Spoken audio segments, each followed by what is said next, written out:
జాతక జ్యోతిష్ శాస్త్రం మొత్తం ఖగోళ శాస్త్రం, మానవ జీవితానికి సంబంధించింది కాదది. మొత్తం సమాజ జీవితానికి సంబంధించింది, మొత్తం భూమండలానికి సంబంధించింది. అతివృష్టి, అనావృష్టి, అష్టగ్రహ కూటమి, సూర్యగ్రహణం, చంద్రగ్రహణం, ఏ పంటలు ఏ కాలంలో పండతాయి, ఇవన్నీ చెప్పడానికి జ్యోతిష్ శాస్త్రం. కానీ నీ చెయ్యి నా చెయ్యి, నీ మూతి నా మూతి చూసి చెప్పడానికి కాదది. దాన్ని అలా చేసేసారు మహానుభావులు, వారికి నమస్కారం. ఎందుకంటే వ్యాపారం చేయడానికి బాగా వీలు, మనిషిని ఎంత భయపెట్టేస్తే అంత వీలు. అందులో మీరు మీ జీవితాల్లో మీకు చెప్పిన చూసుకుని 90% అబద్ధాలే, 10 కూడా జరగవు. ఆ జరిగిన వాళ్ళ చేత చెప్పిస్తారు టీవీల్లో, అవి మనం నమ్మేస్తూ ఉంటాం.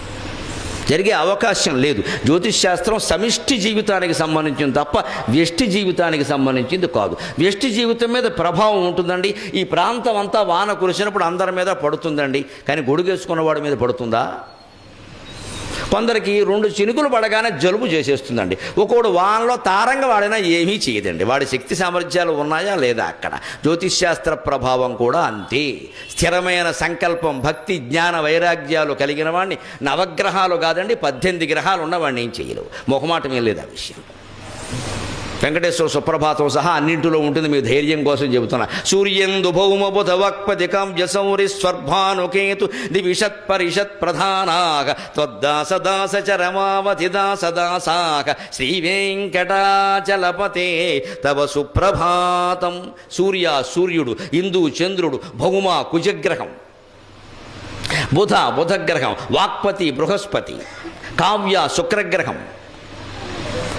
సూర్యందు భౌమ బుధ వాక్పతి కావ్య శౌరి, సూర్యుని కుమారుడైన శనీశ్వరుడు శౌరి అంటే.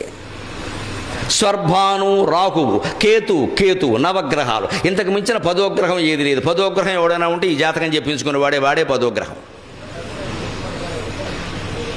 ఇవన్నీ వెంకటేశ్వర స్వామికి, భగవంతుడికి త్వద్దాసదాసచ రమావధి దాసదాసాక, ఆయన దాసుడికి దాసులు వీళ్ళు నవగ్రహాలు కూడా. వీళ్ళు మనం ఏం చేస్తారండి, ఊటికి నవగ్రహ పూజ అంటాం, పారిపోవడం అక్కడి నుంచి.